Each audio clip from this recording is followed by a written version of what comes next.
চলো আজ তোমাদের সাথে চিকেনের এমন একটা রেসিপি শেয়ার করছি যেটা খুব সহজে আর একদম কম সময়ে তোমরা বানিয়ে নিতে পারবে, আর যেটা টেস্ট হবে একদম রেস্টুরেন্টের মতো। আর এটা তোমরা যে কোনো রকম রুটি, পরোটা, নানের সাথে বেশ ভালোভাবে জমিয়ে খেতে পারো।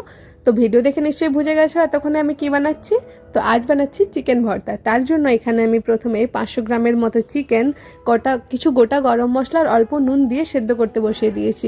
ওদিকে ওটা সেদ্ধ হতে হতে এদিকে ততক্ষণে একটা কড়াতে অল্প তেল দিয়ে একটা মিডিয়াম সাইজের পেঁয়াজ ভাজতে দেব। পেঁয়াজের কালারটা অল্প চেঞ্জ হলে এরপর এতে 1 চামচ আদা রসুন বাটা, 1 চামচ কাশ্মীরি লঙ্কা বাটা দিয়ে ভালোভাবে নেড়ে নেবো যতক্ষণ না পর্যন্ত মশলা থেকে ভালোভাবে কাঁচা গন্ধ যাচ্ছে। চিকেনটা এতক্ষণে ভালোভাবে সেদ্ধ হয়ে গেছে, এবার এটা তুলে রেখে ভালোভাবে ঠান্ডা করে নেব। ওদিকে মশলাটা কষানো হয়ে গেলে এরপর এতে কাজু বাদাম, টমেটো কুচি, অল্প নুন, হলুদ, 2টো শুকনো লঙ্কা দিয়ে ভালোভাবে টমেটো না গলা পর্যন্ত কষিয়ে নিতে হবে। যখন দেখবে টমেটো গলে গেছে এরপর ওই চিকেন সেদ্ধ করা জলটা অল্প দিয়ে 2 থেকে 3 মিনিটের মতো ফুটিয়ে নামিয়ে ঠান্ডা করে নেব। চিকেনটা ভালোভাবে ঠান্ডা হয়ে গেছে, এবার এই চিকেনগুলোকে এভাবে হাত দিয়ে ছোট ছোট টুকরো করতে পারো বা কোনো কাঁটা চামচ দিয়ে এভাবে টেনে টেনে, যেমন আমি দেখাচ্ছি এভাবেই টেনে টেনে ছোট ছোট করে কেটে নিতে পারো। তোমাদের কারোর উপর রাগ থাকলে এভাবে চিকেন ছাড়ানোর মধ্য দিয়ে কিন্তু সেই রাগটা কমিয়ে নিতে পারো। এদিকে দেখো আমার সব চিকেনগুলো কাটা হয়ে গেছে। এবার ঠান্ডা করা মশলাটা মিক্সিতে ভালোভাবে ঘুরিয়ে ফাইন পেস্ট বানিয়ে নেব। আর এটা যদি ফাইন পেস্ট বানাতে একটু অসুবিধা হলে অল্প চিকেন সেদ্ধ করা জলটা দিয়ে ঘুরিয়ে নিলেই ভালোভাবে ফাইন পেস্ট হয়ে যাবে।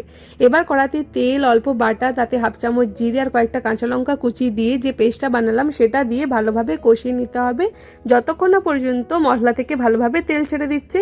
মশলাটা থেকে অল্প অল্প তেল ছাড়া শুরু হলে তখন 1/2 চামচ জিরে গুঁড়ো, 1/2 চামচ ধনে গুঁড়ো দিয়ে ভালোভাবে আরও পুরো মশলাটা থেকে যতক্ষণ না পর্যন্ত তেল ছাড়ছে ততক্ষণ পর্যন্ত কিন্তু কষিয়ে নিতে হবে।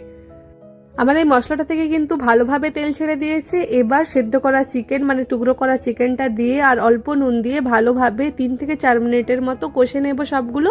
ভালোভাবে কষানো হয়ে গেলে তারপর ওই মিক্সি ধোয়া জলটা দিয়ে দেব। আর এই মিক্সি ধোয়ার জন্য কিন্তু আমি এই চিকেন সেদ্ধ করা জলটাই ব্যবহার করেছি। জলটা দিয়ে আরও 2 থেকে 3 মিনিটের মতো ফুটিয়ে নেব। যখন দেখবে মশলা থেকে তেল ছাড়ছে তখন অল্প কসুরি মেথি আর 1 চামচ ফ্রেশ ক্রিম দিয়ে 1 থেকে 2 মিনিটের মতো ফোটাবো। আর এখানে ফ্রেশ ক্রিম আর কসুরি মেথি দেওয়াটা কিন্তু একদমই বাধ্যতামূলক, এটা না দিলে কিন্তু রেস্টুরেন্টের মতো টেস্ট আসবে না। এরপর সেদ্ধ করা ডিম কুচি করে দিয়ে আর অল্প ধনেপাতা কুচি ছড়িয়ে নামিয়ে নিলেই কিন্তু রেডি এই টেস্টি টেস্টি চিকেন ভর্তা।